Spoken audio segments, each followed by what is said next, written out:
Hai, Assalamualaikum. Selamat kembali ke channel saya, AR Reaction. Insan mana yang mahu dijangkiti virus pembawa maut, namun semakin ditakuti, semakin mendekat pula dugaan tersebut memasuki kehidupan. Situasi tersebutlah yang dialami Marsha Milan, sehinggalah hanya baru-baru ini dia sanggup membuka cerita. Sebenarnya, COVID-19 pernah berumah dalam tubuhnya sekitar awal Mei lalu. Serangan virus COVID-19 bukanlah satu memori indah untuk dikenang. Mengalami jangkitan paru-paru, terpaksa mendapatkan rawatan intensif di sebuah hospital di Seremban, Negeri Sembilan, sebelum kemudiannya dipindahkan ke pusat perubatan swasta di ibu negara.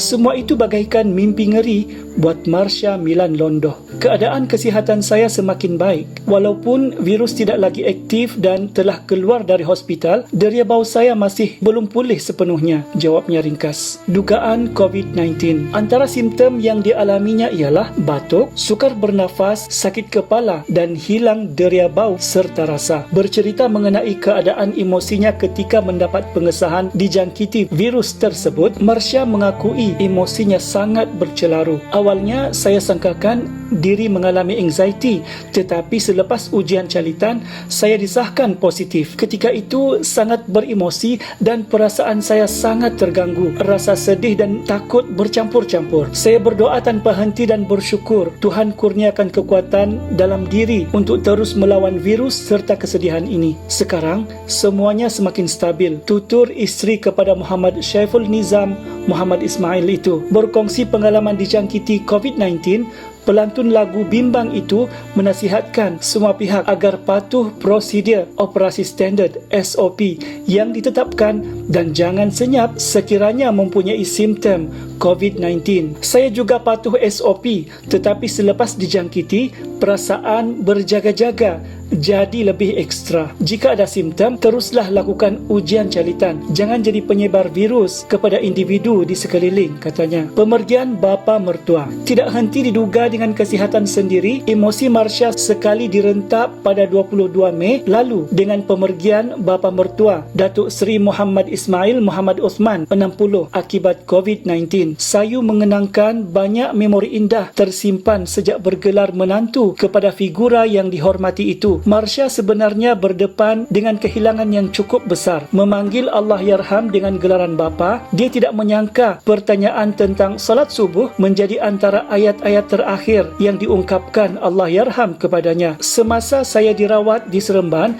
akibat COVID-19, Allah Yarham pula sedang menerima rawatan di sebuah pusat perubatan di Kuala Lumpur. Suatu hari, dia menelefon saya pada awal pagi dan perkara pertama ditanya ialah, Marsha sudah salat subuh ke? Sudah makan? Arwah juga memberitahu akan berusaha memindahkan saya ke Kuala Lumpur. Tidak sangka, momen itu menjadi perbualan terakhir kami. Kongsi bekas pelajar Akademi Fantasia musim ketiga itu sedikit sebab. Meskipun reda dengan pemergian insan yang begitu dihormati, namun kehilangan Muhammad Ismail memberi impak besar terhadap keluarga mentuanya. Baba meninggalkan kerinduan yang menebal buat kami sekeluarga. Positifnya, kami jadi semakin erat. Biarpun sedih, kami reda dengan perancangan Allah Subhanahu Wa Taala. Alhamdulillah, masih ada kekuatan untuk melangkah kaki dalam merempuh pagar kerinduan dan belenggu memori indah bersama Allah Yarham, ujar pelantun lagu bimbang itu lagi. Berkongsi tentang rutin kehidupannya ketika ini, aktris berusia 36 tahun itu sebenarnya masih sibuk agenda keluarga seperti majlis tahlil dan mengaji di rumah. Populariti Nurul Huda. Meskipun masih diselubungi duka, wanita berketurunan Kadazan Dusun itu sempat menzahirkan kesyukuran apabila watak Nurul Huda lakonannya menerusi drama bersiri Rindu Awak Separuh Nyawa meledak sehingga menjadi bahan bualan netizen. Agak sukar sebenarnya untuk menghidupkan watak Huda kerana selepas membaca skrip, saya sendiri yang geram dengan karakter itu.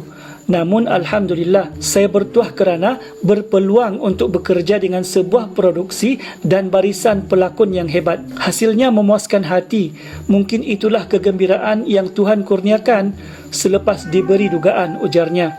Tidak menjadikan mana-mana pelakon sebagai inspirasi, Marsha hanya memberikan sepenuh jiwa. Bimbingan pengarah Along Kamarudin dan penulis skrip Siti Rosmizah. Itulah yang menjadi dukungan membentuk Nurul Huda sebagaimana yang disaksikan semua. Lumrah bergelar pelakon antagonis, impaknya pastilah dihujani kecaman. Tidak mengambil serius isu tersebut, Marsha menganggap kecaman terlampau, impak daripada penonton yang terlalu beremosi. Ramai tuduh saya perempuan miang, perampas suami orang, dan ada juga yang nak tampar muka saya. Mereka mungkin terbawa-bawa dengan fantasi drama sehingga nampak seperti realiti. Tidak mengapa. Perkara tersebut sekaligus membuktikan Nurul Huda hidup dalam emosi mereka, tuturnya. Mengenai karier sebagai penyanyi pula, Marsha menyifatkan momentum nyanyiannya masih seimbang wa imma dunia sekarang dilanda pandemik. Baru-baru ini saya lancarkan single kesudahan kita, ciptaan Ajai, yang juga antara runut bunyi drama Rindu Awak Separuh Nyawa. Dua lagi single baharu saya juga akan dijadikan runut bunyi dua drama lain. Satu daripadanya berjudul Cinta ciptaan Stacy dan Hakim untuk drama Masih Ada Rindu. Manakala sebuah lagi Ikanoh duet bersama Fanzi Ruji akan melatari drama Love Elsa. Ikanoh bermaksud itu kamu adalah lagu rakyat dalam bahasa dusun. Single tersebut hasil ciptaan saya, manakala lirik pula oleh Fanzi. Alhamdulillah, walaupun sedikit perlahan, tetapi sambutan yang diberikan peminat sangat memuaskan hati saya, tutupnya.